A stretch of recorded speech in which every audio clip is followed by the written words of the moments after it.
From several weeks that we had to wait until products could go online, we now have a maximum of 24 hours until the products, i.e. the text, is no longer the obstacle to the product going online.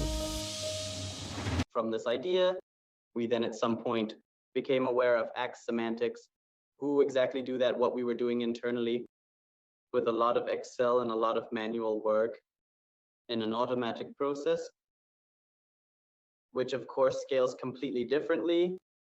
Manual effort, which of course also takes its toll on the psyche if you are constantly working in lists.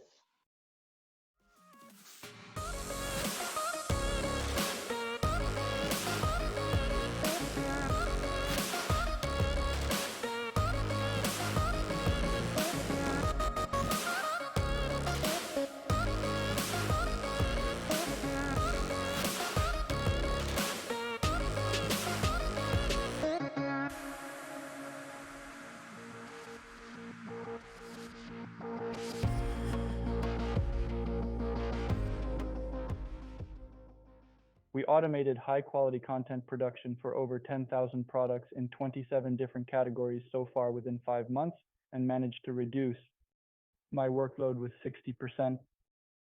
We are one of the largest price comparison portals in Germany, and we automate more than 100,000 advisory product texts per year.